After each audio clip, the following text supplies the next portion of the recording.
Leti, pues yo estoy muy contenta porque sea usted la secretaria de Educación de la Secretaría de Educación Pública de este país, porque debe ser un maestro, debe ser una maestra. Porque nosotros los maestros estamos obligados a conocer el sistema educativo de nuestro país para poder opinar, para poder construir, para poder hacer. Y quiero decirle que efectivamente en este proyecto alternativo de nación sí ha habido avances, claro que los ha habido, pero nos falta mucho por hacer todavía.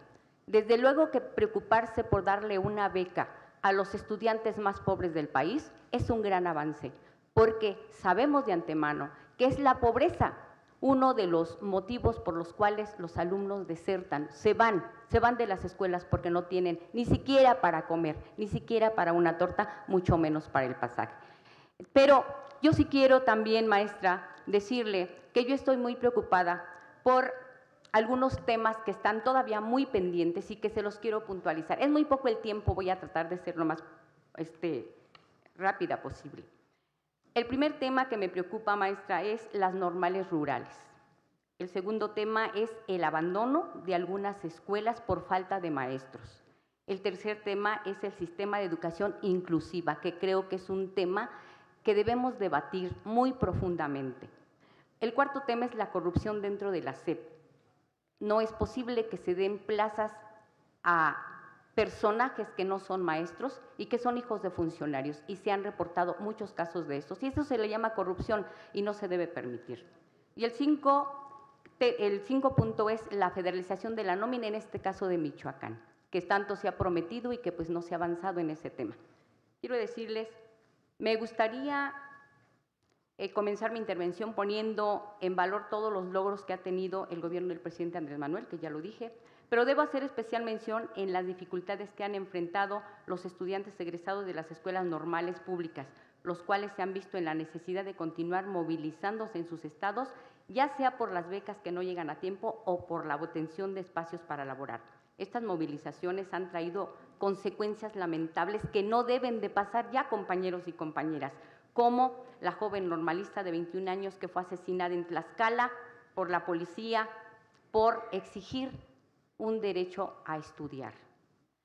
Secretaria, ¿qué medidas se está tomando para fortalecer las escuelas normales con apego al artículo 3º constitucional? Sería mi primera pregunta. ¿Qué medidas se está tomando para que las y los jóvenes estudiantes cuenten con todo lo necesario para el desarrollo de sus actividades académicas? ¿Cómo garantizará el empleo de las egresadas y egresados de las escuelas normales para cubrir el déficit de docentes en las escuelas? O sea, plazas para los maestros, que me están diciendo que ya se están asignando, qué bueno, pero que se tomen en cuenta a los compañeros maestros que estudian para maestros en las normales rurales, y que además tenemos 3 encarcelados en Michoacán tan solo por la razón de solicitar su plaza. Es un asunto que se ha venido arrastrando no solamente en este sexenio, este problema viene arrastrándose desde los anteriores sexenios y que además prometimos resolver y todavía está pendiente.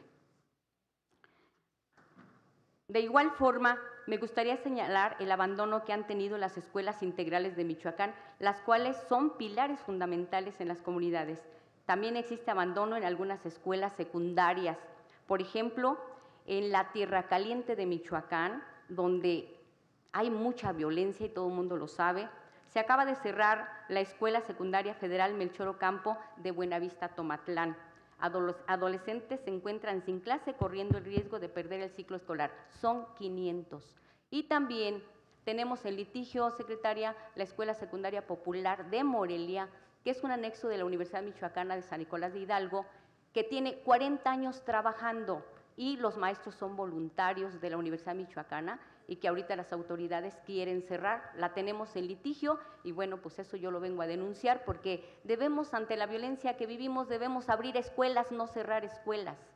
Ese es otro tema.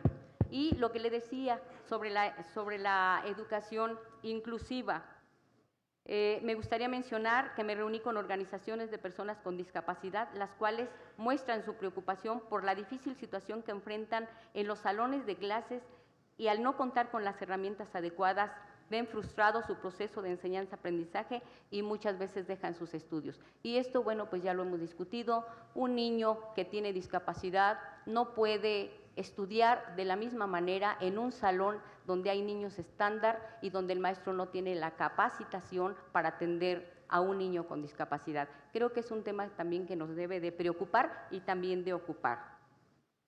Finalmente, quiero preguntarle que nos comparta las medidas que están tomando para que la educación inclusiva funcione ante el anterior comentario que le acabo de hacer.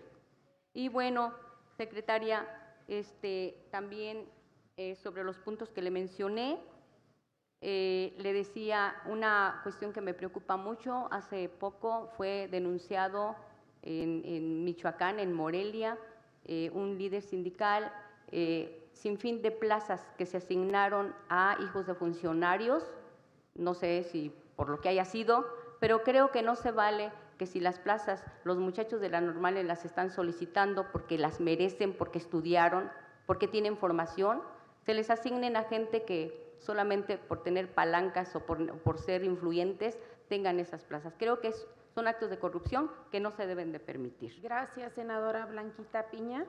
Termino, por favor, ¿sí? Solamente para recordarles sobre la federalización de la nómina que nos prometió el presidente, y hace poquito acudió el secretario de Gobernación y nos dijo lo mismo, y bueno, pues este tema que se revise, secretaria, por favor. Y por último, hacerle una invitación, por lo que usted acaba de decir, que está visitando los estados, la invito a Michoacán. Por favor, nos haría un gran honor recibirle en Michoacán para que platique con los docentes y con el sistema educativo que lo conforman. Muchas gracias.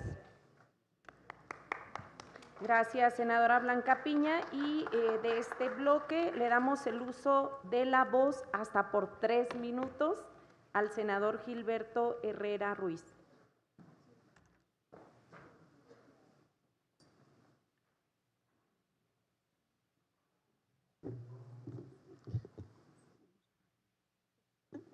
Buenas tardes, bienvenida sea secretaria aquí con nosotros y a todos mis compañeros que me han precedido. Me gustó mucho la intervención de la senadora Beatriz Paredes, siempre introduciendo el debate y sobre todo cuando inició usted el debate sobre la escuela de tiempo completo, me di a la tarea de visitar las escuelas de tiempo completo de mi estado y poder ver cómo podemos ir mejorando.